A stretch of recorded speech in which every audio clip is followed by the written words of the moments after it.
¿Nos podrías explicar, doctor, qué síntomas nos pueden hacer pensar que una persona ha perdido el control con el consumo de marihuana?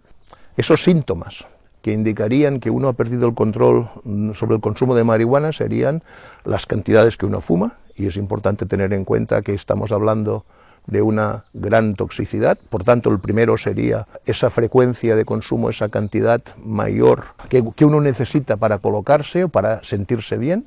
Por tanto, primer elemento, la frecuencia y la cantidad con la que uno consume. La segunda cuestión que nos podría hacer percibir que hemos tenido ya una pérdida de control sobre el consumo son las consecuencias que tenemos alrededor en cuanto a cambios en las relaciones sociales,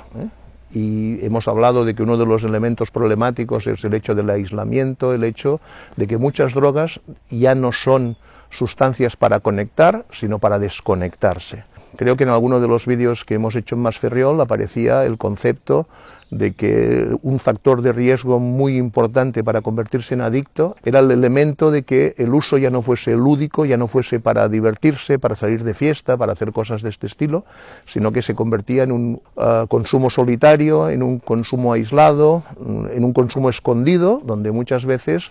se utiliza esa sustancia para no sentir, como un anestésico para esas emociones que uno no sabe controlar de otra manera.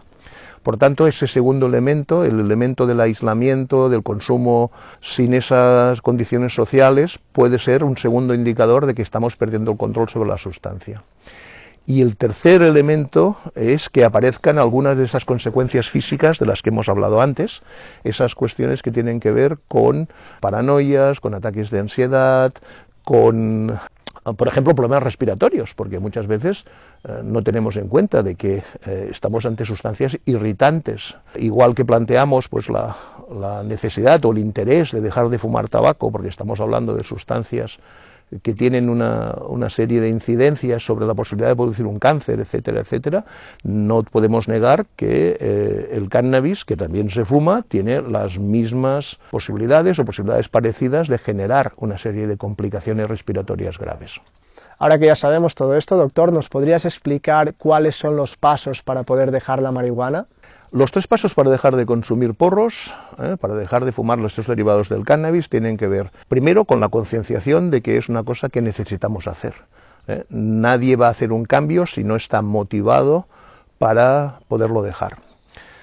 El segundo paso es el paso de la desintoxicación, que es el que implica la posibilidad real de dejar atrás ese consumo y de recuperar una serie de funciones que se pueden ver alteradas o por el consumo o por la abstinencia de ese consumo. Pues el poder volver a dormir bien, el volver a comer, el volver a hacer deporte, el controlar la ansiedad, porque a veces se ha utilizado esa marihuana como un elemento para quitarse de encima miedos o angustias, de una forma en la que no lo resuelve, sino que solamente los tapa.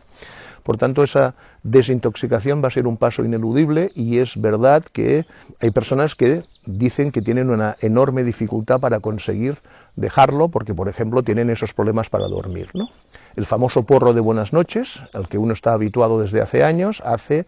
que esa relajación que induce, ese momento de bajada de tensión, etcétera, pueda ser pues algo que uno encuentra faltar cuando deja de fumar. Y es posible atenuar muchos de esos síntomas de la desintoxicación utilizando puntualmente unos medicamentos que permitan que ese dejar atrás los consumos sea más fácil. Son medicaciones que se tomarían pues solamente las primeras 2-3 semanas, como mucho un mes, cuando uno ha dejado de fumar, y que facilitan, según explican todos los pacientes, ese proceso de desintoxicación, pero con la intención de que se utilicen exclusivamente en esa etapa. Y el tercer nivel, la tercera parte de ese proceso de dejar los porros atrás, tiene que ver con la deshabituación, que es ese momento donde una persona está empezando a desarrollar una serie de actividades, una serie de proyectos que tienen que ver con alternativas de comportamiento, con cosas que te hacen ser más feliz sin drogas que con drogas. Cuando hay esa sensación de que uno está recuperando su vida, de que está tirando para adelante una serie de proyectos que antes no podía hacer, porque una de las cuestiones que se derivaban del consumo de cannabis era esa desmotivación o esa falta de interés, puede hacer mucho más fácilmente esa renuncia. porque lo que dejamos atrás permite ganar cosas mucho mejores. Por tanto, estamos en esa cuestión donde esos 3 pasos, que vuelvo a repetir, tienen que ver con la motivación y con el entender que uno necesita poner en marcha esos pasos, con el hecho de dejarlo físicamente en la desintoxicación y ese aprendizaje para generar ese proyecto vital que esté más allá del hecho de seguir consumiendo, sino que se plantea como alternativa, como recambio, son lo que va a permitir que uno consiga dejar definitivamente esas sustancias. Y teniendo en cuenta de que el objetivo no tiene que ser controlar, fumar menos, porque esto en realidad lo único que hace es aplazar el problema. Si uno ha tenido alguna de las consecuencias graves que hemos comentado antes, lo que sería importante es conseguir dejarlo atrás definitivamente, pero con esta sensación de que esa renuncia está compensada por todas estas cosas alternativas que son mucho mejores. Quizás algunos estén preguntando si necesitan ayuda profesional o no para dejar la marihuana. Entonces, ¿nos podrías decir cuáles son aquellos indicadores que pueden hacernos pensar que una persona necesita ayuda profesional para poder dejar la marihuana? A ver, los 3 indicadores que marcarían esa necesidad de buscar esa ayuda es precisamente el primero, y es muy evidente, el hecho de no conseguirlo, cuando uno se lo ha propuesto. Es importante el entender que si uno está intentando de una forma seria dejarlo y no lo está consiguiendo, necesitará esta ayuda o para renovar y para reconocer esa necesidad de dejarlo y por tanto el trabajar sobre las dudas y sobre las cosas que uno no tiene claras puede ser una cosa que ayude a hacer ese proceso de dejar de consumir.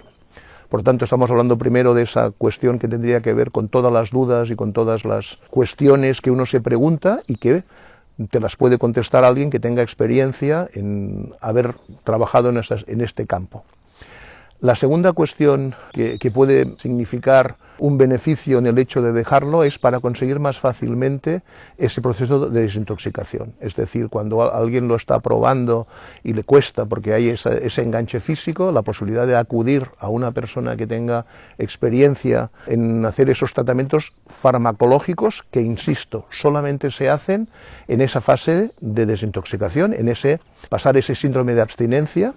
pueden hacer mucho más fácil que esto sea algo que se consiga con más facilidad. Y el tercer elemento que indicaría la necesidad o la bondad de buscar una ayuda profesional tiene que ver con el hecho de diagnosticar todas esas consecuencias que se han podido producir por el consumo prolongado en el tiempo y que tienen que ver tanto con esos desajustes psicológicos como con las posibles consecuencias derivadas que muchas veces tienen solución práctica. Y es importante entender que sean esas ayudas profesionales porque no queremos en ningún caso que el dejar el consumo de una sustancia sea un problema moral. No estamos hablando de una cosa que sea buena o mala en sí misma. Es mala para esa persona en concreto porque le está produciendo una serie de consecuencias. O sea, no tenemos que hablar en genérico, tenemos que hablar de una manera personalizada, tenemos que abordar las cuestiones desde lo que le pasa a cada paciente. Y no hay que hacer esas explicaciones generales, esos discursos que muchas veces pues acabamos rechazando porque tienen más que ver con cuestiones culturales o con cuestiones ideológicas que con la realidad del consumo. ¿Nos podrías explicar, doctor, cómo es un tratamiento médico o profesional para poder dejar la marihuana? El tratamiento médico tiene que ver con 2 cosas fundamentales. Una, pues la posibilidad de tener esa mirada experta sobre las consecuencias de una adicción, y hablamos de que el cannabis es una de las sustancias que puede provocar ese problema adictivo, pero también desde la cuestión en la que se puede abordar esa ayuda tanto a nivel farmacológico, porque sabemos que para dejar de fumar cannabis puede ser muy útil el tener esos medicamentos que se utilizan durante esos pocos días al principio para hacer más confortable el dejar la sustancia, y con el hecho de poder diagnosticar y poder conocer todas las consecuencias que se hayan podido devengar de ese consumo para poderlas tratar y minimizar.